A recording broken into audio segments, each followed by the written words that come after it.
بسم الله الرحمن الرحیم. السلام علیکم و رحمت الله و برکاته.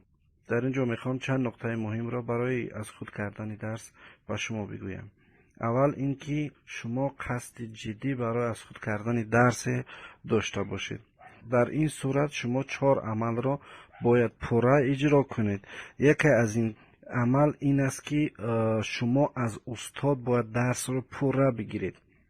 یعنی که هنگامی که استاد درس را به شما میفهماند شما باید که درس را پورا بشنوید.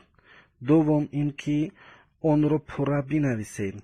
سوم این که تا از خود کردن از یاد کردن شما آن را باید بخوانید. چهارم درس را با استاد و یا با یگان کسی دیگر باید بفهمانید. و یا اینکه اگر درس برای شما مشکل داشته باشه شما باید که مکالمه گفتگو مشق کنید. این 4 عملی هست که در قسمت اول می‌دراید. به اینها شما نمیتوانید درستان را پورا از خود کنید. خب در قسمت دوم این است که از همه وقت موافق برای درس را از خود کردن صبح بر وقت تا طلوع خورشید است. در دیگر وقتها شخص میتواند درسش را از خود کند، اما خسته و یا خواب باید نداشته باشد. خسته باشید و یا خواب داشته باشید شما نمیتوانید درس را از خود کنید، زیرا که عصب برای خواب کردن برای خستگی را بدر کردن و آن سمت روانه شده است و خودتان را در این حالت عذاب میدهید و تمام. سیوم وقتی که هر کسی که چی خورد باشد چی کلام باشد وقتی که میخواهد درس تیار کند باید که جای درس خواندن موافق باشد. موافق به چی معنا؟ موافق باید که آرام باشد، سر و صدا نباشد، موسیقی نباشد، تلویزیون نباشد، یگان کس خلل نرساند. در این صورت شما میتوانید کتابی را مطالعه کنید، درس را از خود کنید. چهارم هنگام درس خواندن باید که برای انجام دادن یگان کار شتاب زدن نباشید. در این صورت عصب آرام نیست، حاضر میخیزم، باید بخیزم، کارم مانده است و غیره ها. شما نمیتوانید درستون را از خود کنید بلکه به خودتون مشکلی زیاد ایجاد میکنید. پنجم هنگام از خود کردن درس باید موضوع را بلند بخوانید و تا جای بلند بخوانید که خودتون صدای خودتون را بشنوید و به کسی دیگر هم خلل نرسانید.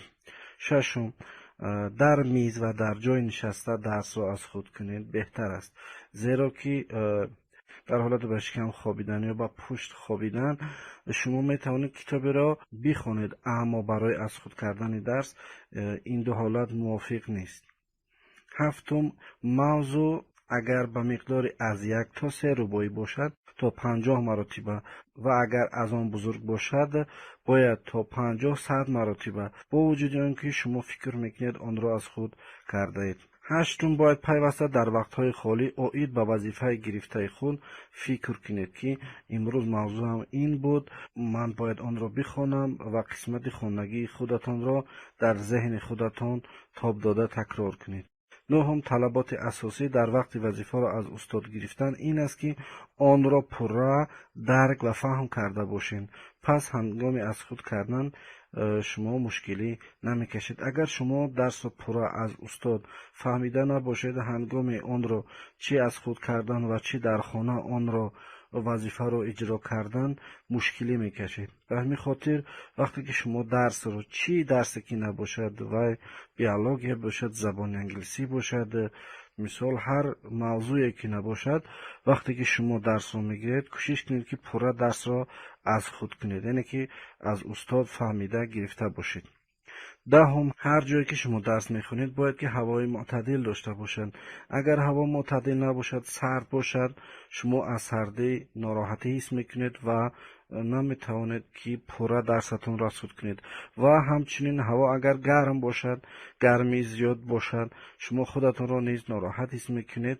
به همین خاطر وقتی که انسان اگر ناراحت باشد نمیتواند درسش را پورا از خود کند. 11 هنگام درس خواندن به درس خوانی باید که تنفس داده نشود، یعنی که یک روز بخواهی درس بروی و یک روز نخواهی درس نروی و هر وقت که بخواهی بروی.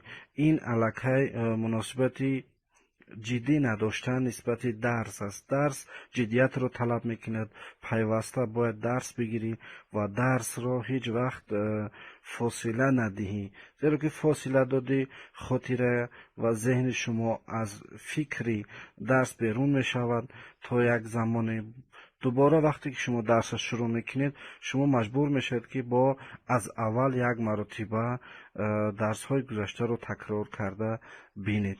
12 باید در خاطر داشته باشید که درس خواندن آسان نیست. درس خواندن مشکل است و رنجها دارد. برای به مقصد رسیدن باید صبر داشته باشید.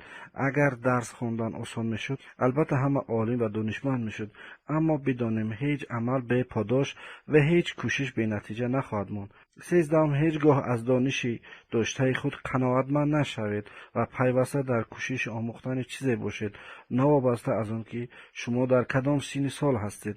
حضرت پیامبر صلی الله علیه وسلم در این مسئله هم گفتند از گهواره تا به گور دانش بجوی. این اشاره به سن سال میکند. با دانش شما الله را بهتر میشناسید و چون قدرت و آفریده های الله را میبینید که با چه صنعت زیبایی و اسرارآمیز آفریده شدند، بهتر وجود الله را احساس میکنید و این از بهترین احساساتی است که آدم میتواند داشته باشد. و زندگی هم به خواندن، به جستجو، به کوشش فکر میکنم که کمی محتوای خودش را گم میکند.